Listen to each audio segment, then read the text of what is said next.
तो कैसे हो दोस्तों आप सब। एक बार फिर से स्वागत है आपका हमारे चैनल पर। आज हम लेकर आए हैं what if Naruto raised bye Madara उचिहा तीसरा पार्ट, जहां कहानी लेने वाली है एक नया और रोमांचक मोड़।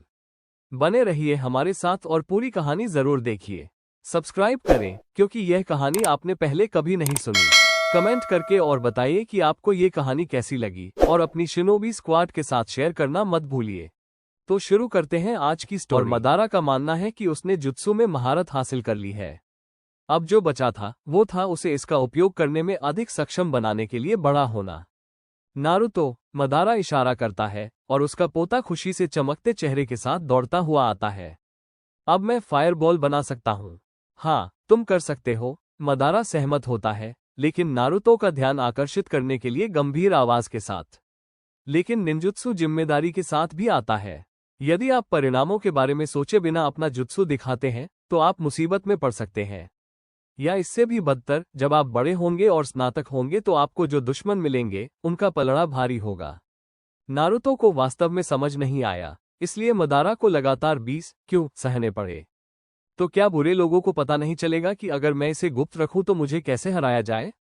सही कहा, अच्छे लड़के। नारुतो चमक उठा। ये कई सबक में से पहला था जो सूक्ष्मता से सिखाया गया था, इतना कि नारुतो का युवा दिमाग बिना सवाल किए इसे बनाए रखेगा।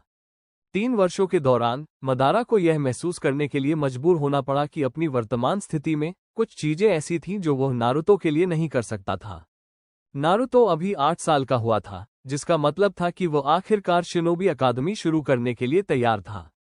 अगर जीजी बहुत ज्यादा भावुक या कुछ और होने के बारे में सख्त न होते तो वह उछल रहा होता।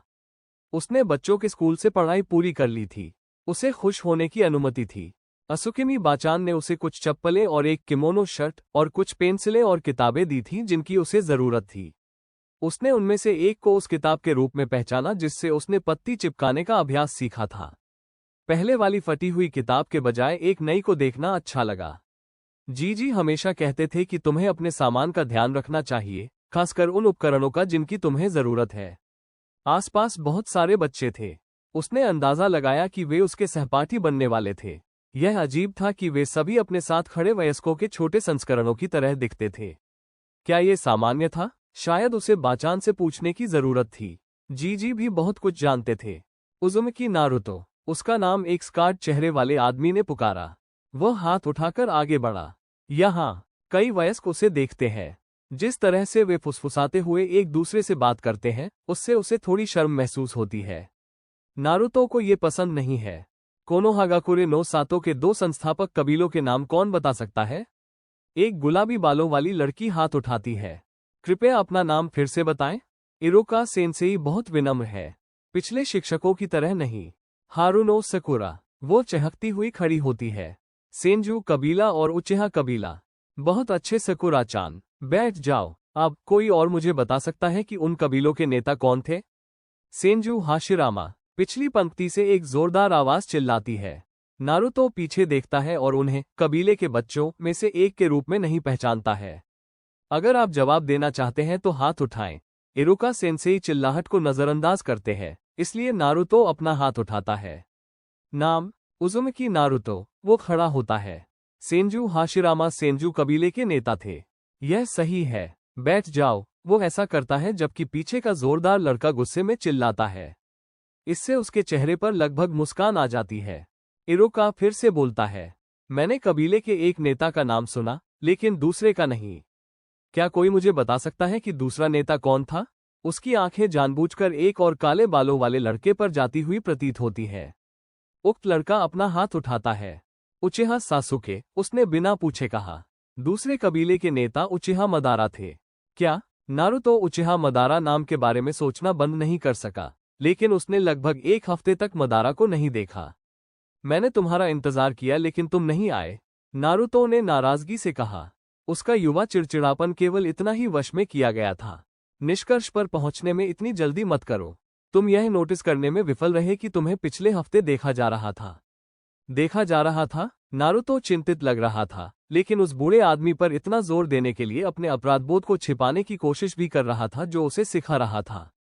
हाँ, मैंने खुद को प्रकट नहीं किया क्योंकि ऐसा लगता है कि तुम्हारे साथी अनाथों ने तुम्हारा पीछा करने का फैसला किया था। मदारा ने खुलासा किया, जानबूझकर अपनी आवाज में थोड़ी नाराजगी जोड़ते हुए। तुम्हें वैसे भी ताइजुत्सु का अभ्यास करने की जरूरत है। मुझ जैसा बूढ़ा आदमी तुम्हें ये बताने के अलावा और कुछ नहीं कर सकता कि क्या करना है। ये जुत्सु के लिए काम कर सकता है, लेकिन उन चीजों के लिए नहीं जो तुम्हें वापस मारेंगी। नारुतो अधिक दोषी लग रहा था, लेकिन ऐसा लगा कि वो पूरी तरह से गलती स्वीकार नहीं करना चाहता था। मदारा की राय में उसमें इससे भी बुरा लक्षण हो सकता था।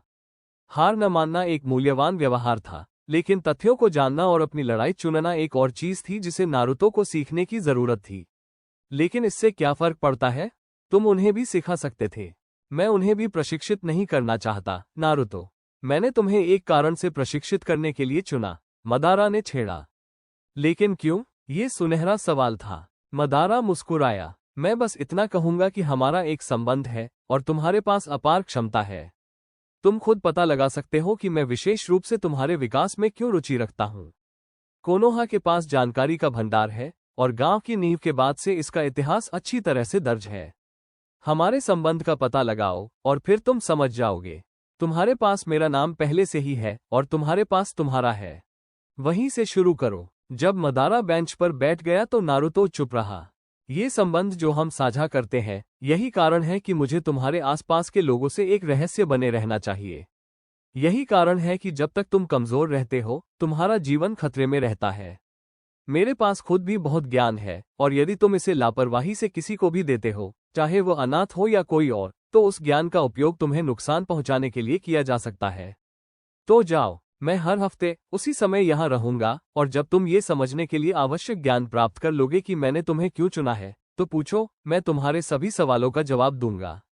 एक गहरी सांस, ताकि उसके धूल भरे फेफड़े जारी रह सके। जब तुम परेशान हो सकते हो, तुम जवान हो और जीवन से भरे हो। कोनोहा को इसलिए बनाया गया था ताकि तुम्हारे जैसे बच्चे फल फूल सके और उन्हें मजबूत वयस्क बनने का समय दिया जा सके। जब तुम तैयार हो जाओ तो जवाब ढूंढो।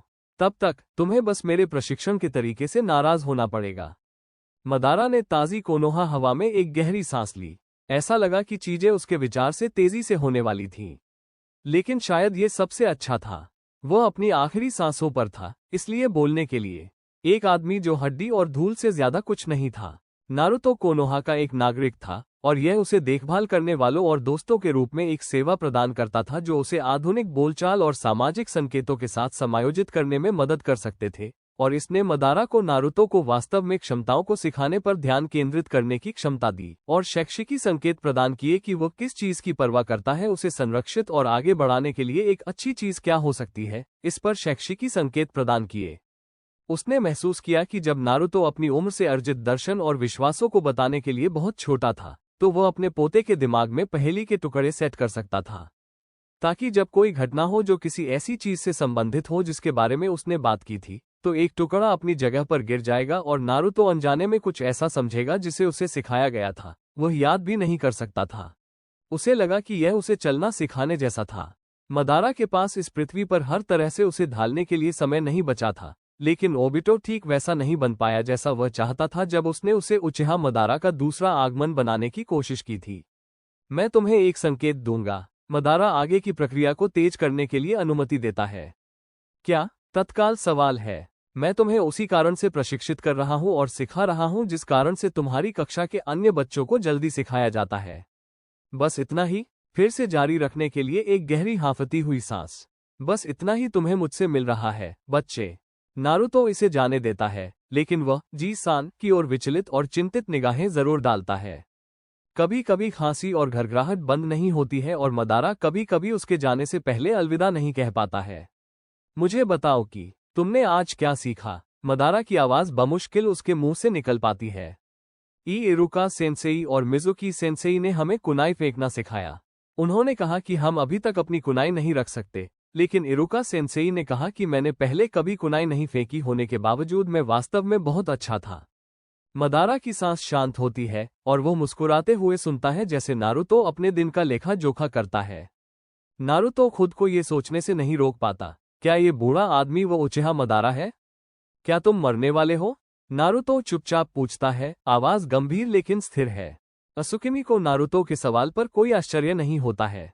वो हमेशा अपने साथी अनाथों की तुलना में चीजों को जल्दी समझ लेता था। वो उससे झूठ नहीं बोल सकती थी। हाँ, वो कराहती है। यह अपरिहार्य था। वो बूढ़ी थी, उसके लिए कोई दवा नहीं थी। ऐसा नहीं है कि वो इसे खरीदेगी। अगर कोनोहा की परिषद द्वारा बच्चों को प्रदान नहीं किया जा रहा था, तो उसके पास जो भी पैसा था, वो बच्चों को ही जाना था। और अगर वे ऐसा करते, तो वो चाहती थी कि उसके पास जो पैसा था, वो उसकी पोती को जाए, जिसके पास अपनी बेकरी शुरू करने की कोशिश में अपने व्यस्त जीवन के कारण उसे देखने का शायद ही कभी समय मिलता हो। क्या तुम्हारा कोई परिवार है? नारुतो एक और सवाल करता है, और अगर वो उसके भावों से उसके विचारों को बताने में कामयाब रहा था तो उसे कोई आश्चर्य नहीं होगा। असुकिमी चिंतित लड़के पर मुस्कुराती है। हाँ प्यारे, मेरा परिवार बहुत सुंदर है। जब वे यहाँ नहीं होते हैं तो मुझे उनकी याद आती है। नारुतो अपनी शॉर्ट्स की लाइन के साथ छेड़छाड़ करता है, नीचे देखता है। परिवार कैसा होता है?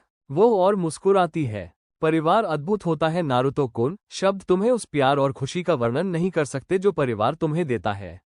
एक दिन तुम्हारा अपना एक परिवार होगा, और तुम्हें भी एहसास होगा कि उन्हें सुरक्षित रखने और खुश करने के लिए तुम कुछ भी नहीं करोगे। वो नारुतो के कहने पर मजेदार और दुखद दोनों कहानियां सुनाती है, और अनजाने में उसे प्रभावित करती है। परिवार अद्भुत होता है। अगली सुबह नारुतो और अन्य अनाथों को असुकिमी नहीं उठाती है, और नारुतो ने फैसला किया है कि यह किसी को बताने की उसकी जिम्मेदारी है। उसका पहला और एकमात्र पड़ाव होकागे का कार्यालय है। वो बाकी हफ्ते के लिए अकादमी जाने की जहमत नहीं उठाता है। असुकिमी बाचान मर गई। मुझे नहीं पता कि अब क्या करना है। शिजुने रोते हुए लड़के के सामने घुटने टेकती है और उसे गले लगा लेती है। चिंता मत करो प्यारे, सब ठीक हो जाएगा।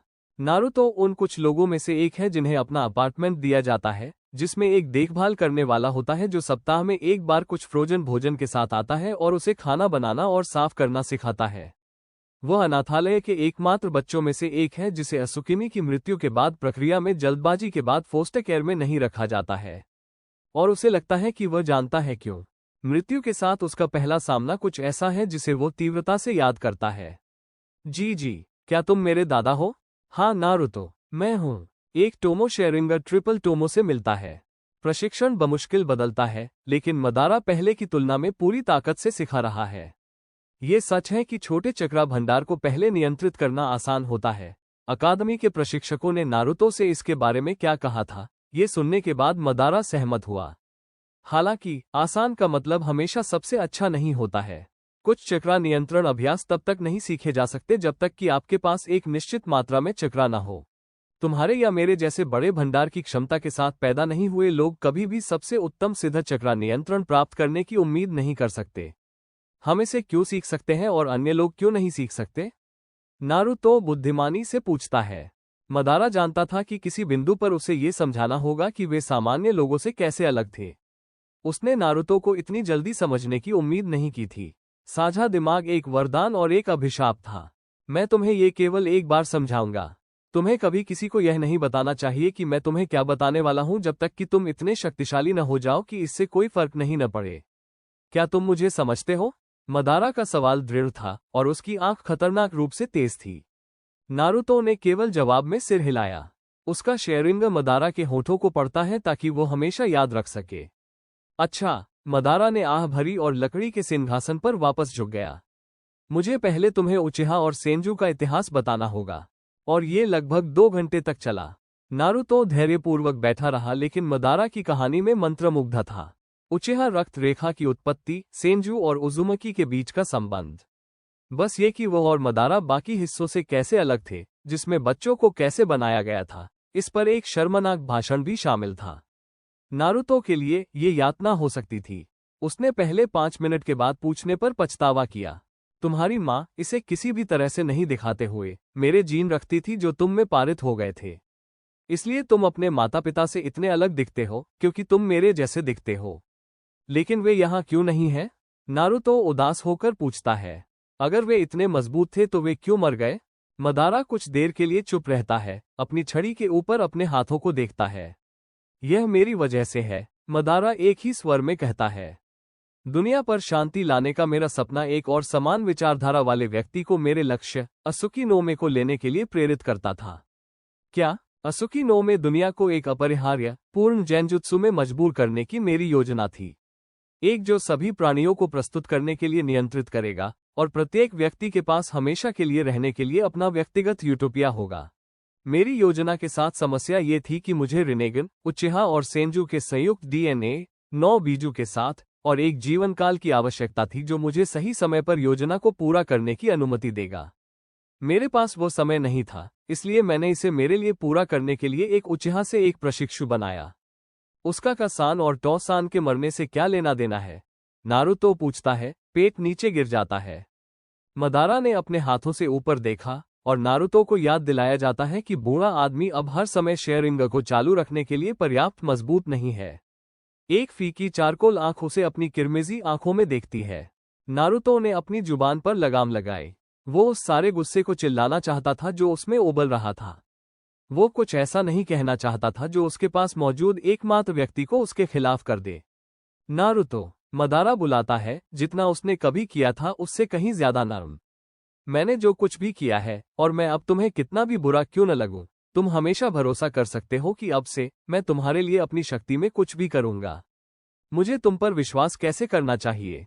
नारुतो अपने पैरों पर उछल पड़ा, चेहरा गुस्से से लाल हो गया। तुमने अभी तक मुझे यह नहीं बताया कि वे क्यों मर गए और अब ऐसा लगता है कि तुमने उन्हें मार डाला होगा। मैंने तुमसे मिलने के बाद से ऐसा कुछ नहीं किया है जिससे तुम्हें यह विश्वास हो कि मैं तुम्हारा दुश्मन हूं।